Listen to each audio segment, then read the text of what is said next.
Olá, saudações, tudo bem com vocês? Meu nome é Paulo.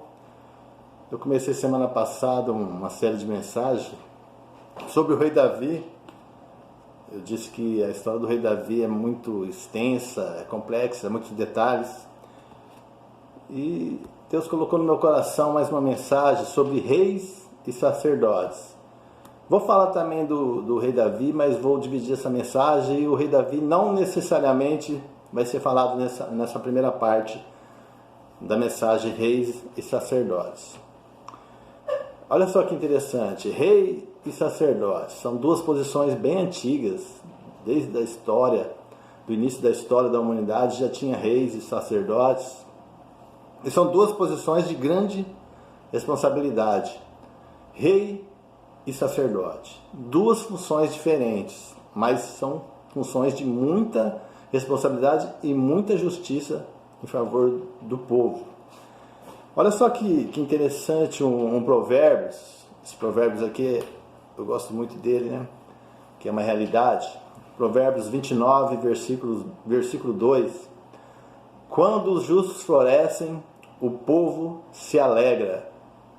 Quando os justos governam, o povo se alegra. Quando os ímpios governam, o povo geme. E é só você olhar o panorama atual, né? O panorama do mundo, o panorama mundial, né? Veja os noticiários. Hoje não se tem tantos reis no mundo como no passado, mas tem governantes, tem presidentes, tem ditadores, tem chefe de Estado, que é praticamente a mesma coisa. É alguém que está na hierarquia de domínio de um povo e administração de um país. Veja bem, voltando no tempo, antigamente um rei geralmente era um líder de um país, ocupante de um trono real, um líder soberano, a máxima autoridade de um povo.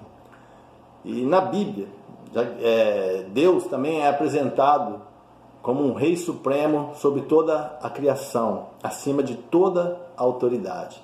Todo rei, ele é líder e devia se submeter a Deus, porque toda autoridade vem dele, vem de Deus. Só que não é assim que funciona na prática, né? E no Novo Testamento apresenta Jesus como o rei prometido para estabelecer um reino de Deus. Olha só que interessante, falei um pouco de rei e agora vou para sacerdote.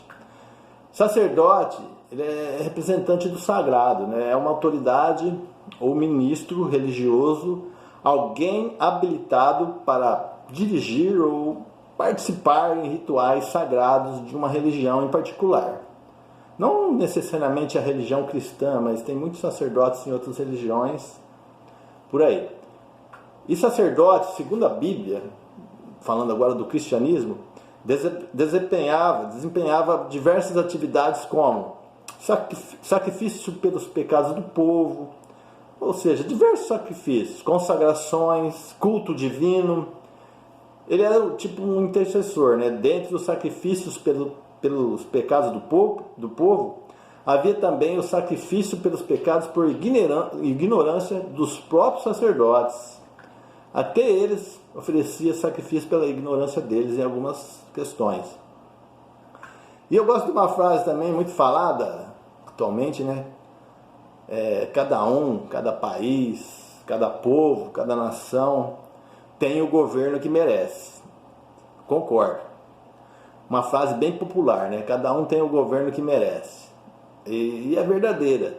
Porque geralmente é o povo que elege o rei, o governante, o chefe de Estado, por aí vai. Geralmente na maioria dos países é assim que funciona. E você sabe que os reis da terra, governantes, líderes, quando são justos, quando são gente boa, o povo é abençoado e feliz. Quando as leis são boas, favorecem todos, o povo geralmente é feliz. Mas quando os líderes são tiranos, ditadores, arrogantes, centrados em si mesmos e nos seus ideais, nas suas vontades, são corruptos, são manipuladores do povo, o povo geralmente sofre, geme.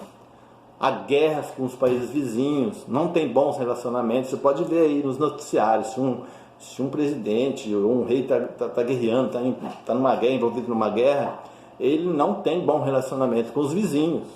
Todo mundo fica temeroso, não tem bons relacionamentos. É guerra, declarou guerra, os outros vizinhos já ficam todos alarmados. Então, e outro detalhe, quando aos olhos de Deus, agora falando aos olhos de Deus, os governantes são maus, tudo à sua volta perece.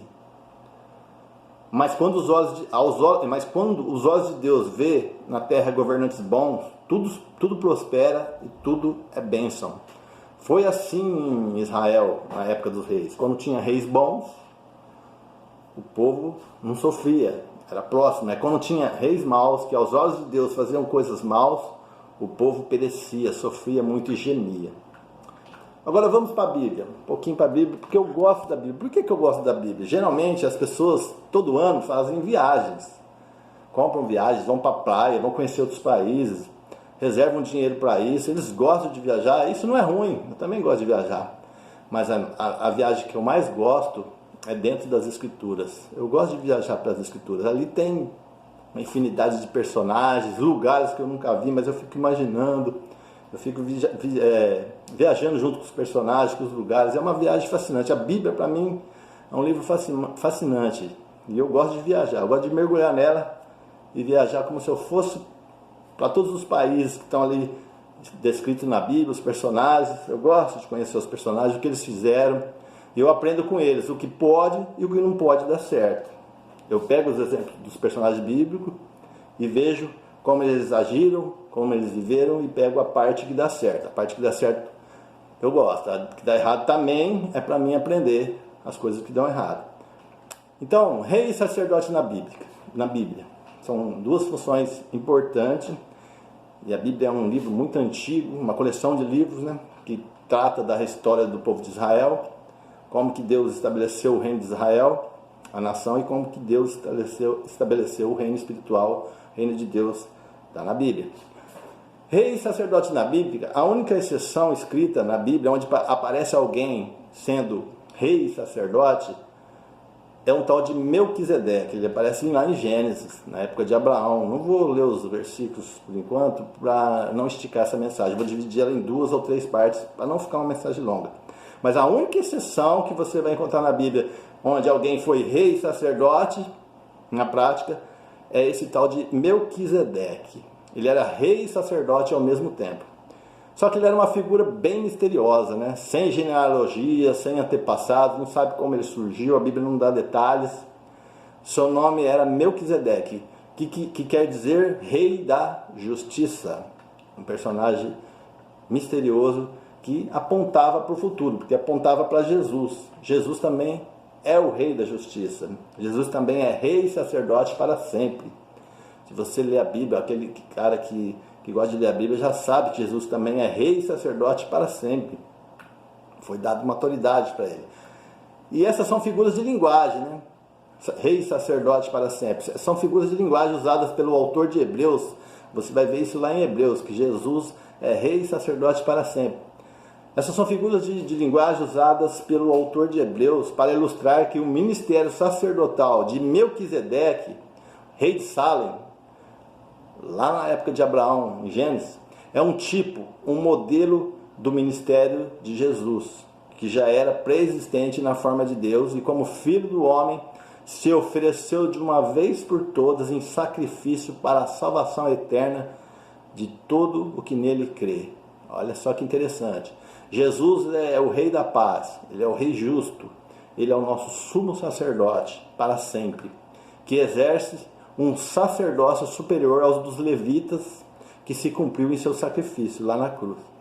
Então, Melquisedeque, rei de Salem, abençoou Abraão e ofereceu pão e vinho. Abraão estava numa guerra contra outros reis, e Abraão ganhou a guerra dos outros reis. Ele encontrou esse Melquisedeque, rei de Salem, e esse rei abençoou Abraão e ofereceu pão e vinho. Melquisedeque, está lá em Gênesis, vou ler, só para você pegar um pouquinho da história. Gênesis 14, do 18 ao 20, diz assim: Melquisedeque, rei de Salem e sacerdote do Deus Altíssimo, trouxe pão e vinho e abençoou Abraão, dizendo: Bendito seja Abraão pelo Deus Altíssimo, Criador dos céus e da terra, e bendito seja o Deus Altíssimo, que entregou os seus inimigos em suas mãos. Olha só que interessante. E o pão e o vinho, esses elementos se tornaram a base da Santa Ceia, que se tornou o símbolo da renovação da aliança entre a Igreja e Deus após o sacrifício de Cristo na cruz do Calvário. O pão é o símbolo do corpo de Cristo e o vinho, símbolo do seu sangue derramado para justificar o pecador. Isso você vai encontrar lá em Mateus 26, do versículo 26 ao 30, e em 1 Coríntios capítulo 11, do 23 ao 25. Você vai entender isso que eu estou falando. Mas eu não vou entrar no detalhe não. Deixa para uma próxima mensagem. Então Melquisedeque era rei e sacerdote que ofereceu pão e vinho, e depois de muito tempo na história, quem é que nos ofereceu pão e vinho? Jesus, o pão que desceu do céu, e o vinho, simbolizando o sangue que nos lava e purifica. Se temos Jesus, o pão da vida, e o vinho, se temos o pão e o vinho, também vamos oferecer o pão e o vinho às outras pessoas. É assim que funciona o cristianismo. Esse é o mistério cristão, o serviço cristão é oferecer Jesus aos outros e ser rei e sacerdote diante de Deus para governar, liderar e sacrificar nossas vidas em favor dos outros. Sabe o que é isso? É ser útil aos planos de Deus na terra. É por isso que lá em Apocalipse tem um versículo que diz que Deus nos designou para sermos reis e sacerdotes. Olha só que interessante. Lembre-se disso. Ser rei e sacerdote no mundo espiritual é ser útil nos planos de Deus. E hoje os cristãos que aceitaram Jesus, nós que somos cristãos, somos reis e sacerdotes designados por Deus. E se somos reis e sacerdotes que fazem justiça, tudo à nossa volta será bênção. Se a gente fazer justiça, tudo à nossa volta é bênção. Lembra que eu falei no começo da mensagem? Você ser um rei e um sacerdote é compromisso e responsabilidade de ser justo. E Jesus era o rei da justiça, o justo, que morreu por todos os pecadores que não eram justos. Então Apocalipse, só para você ler, só para você entender, Apocalipse do versículo 1, do 6 ao 8, capítulo 1, versículo do 6 ao 8, diz assim: E nos fez reis e sacerdotes para Deus e seu Pai. A Ele glória e poder para todos sempre. Amém. Olha só que interessante. Jesus nos designou para sermos reis e sacerdotes na terra, para fazer justiça. E a Bíblia diz que os justos herdarão o reino dos céus. Se a gente fazer justiça aqui na terra, nós seremos justos e herdaremos o reino dos céus. Você entende isso? Você entende isso? Que legal você saber que você é um rei e um sacerdote aqui na terra. E Miqueias, um versículo muito interessante. Esse é o primeiro versículo que eu li da Bíblia, nunca mais esqueço, é um dos meus versículos favoritos. Ele faz um resumo do Evangelho. Miqueias, um pequeno profeta, um livro dele é pequeno na Bíblia, mas ele diz assim, Miqueias 6:8. Se você quiser anotar aí para depois conferir na tua Bíblia, Miqueias 6, versículo 8, capítulo 6, versículo 8. Deus já nos mostrou, Ele mostrou a você, ó homem, o que é bom e o que o Senhor exige de nós, que pratiquemos a justiça, amemos a fidelidade e andemos humildemente com o nosso Deus. Olha só, uma nova tradução, mas tem outra tradução que diz assim: Ele mostrou a você, ó homem, o que é bom e o que o Senhor exige. Pratique a justiça, ame a fidelidade e ande humildemente com o seu Deus. É isso que Deus queria, que todos os reis, governantes, sacerdotes praticassem a justiça, amassem a fidelidade e andassem humildemente obedecendo a Deus. É um resumo do Evangelho, né? E nessa questão de reis e sacerdote, eu gostaria muito de entrar na história de Davi. Vou deixar para a segunda parte, porque Davi é um grande exemplo. Davi, segundo rei de Israel, é um grande exemplo. Davi foi útil aos planos de Deus, sem se vangloriar em ser rei, mas servo de todos, servo da nação de Israel. Jesus, sem se vangloriar em ser rei e nem sacerdote. Davi até participava de cerimônias do sacerdote. Ele não fazia o que o sacerdote fazia, mas ele dirigia o culto. junto com os sacerdotes, que eram posições de privilégios e responsabilidades que servia o povo de Israel. Olha só, eu vou deixar para a segunda parte esse negócio do rei Davi, a unção de Davi, eu vou falar muito sobre isso. Eu não quero que esse vídeo estique muito. Então eu e você, que somos cristãos, você aí do outro lado que também é cristão, não precisa se vangloriar de ser rei e sacerdote. Não é para isso que Deus nos constituiu. Para a gente bater no peito, agora sou rei, sou sacerdote, eu que mando, eu que determino, eu tenho poder aqui embaixo na terra, no mundo espiritual. Não. Não é para se vangloriar dessa posição de ser rei e sacerdote. É para ser servo de todos. É para ser útil a Deus na nossa geração. Servo de todos em prol do povo de Deus. Porque tem um versículo lá em Filipenses que diz isso. Para a gente não fazer nada por vanglória. Vamos ler. Filipenses 2, capítulo 2, versículo do 3 ao 4. Nada façais por contenda ou por vanglória, mas por humildade. Cada um considere os outros superiores a si mesmo. Não atente cada um para o que é propriamente seu, mas cada qual também para o que é dos outros. Olha só, a relação de reis e sacerdotes, antigamente, entre as outras nações pagãs, o povo de Israel, era o rei dominante, o rei fazendo a vontade dele, muitas vezes desobedecendo a Deus e se vangloriando da posição, não eram humildes. Nós encontramos na história bíblica em geral, muitos reis que não eram humildes, faziam o que dava na teia e depois desagradava a Deus. Não, nada disso era importante para Deus, mas Deus, através de Jesus, nos faz a gente ser reis e sacerdote de justiça, com humildade, cada um considerando os outros, os próximos, as pessoas mais próximas, superiores a nós mesmos, não atentando para a nossa vontade, o que é propriamente nosso, mas cada qual também para o que é dos outros, compartilhar com os outros a justiça, o amor, a alegria, a compaixão, a ajuda mútua.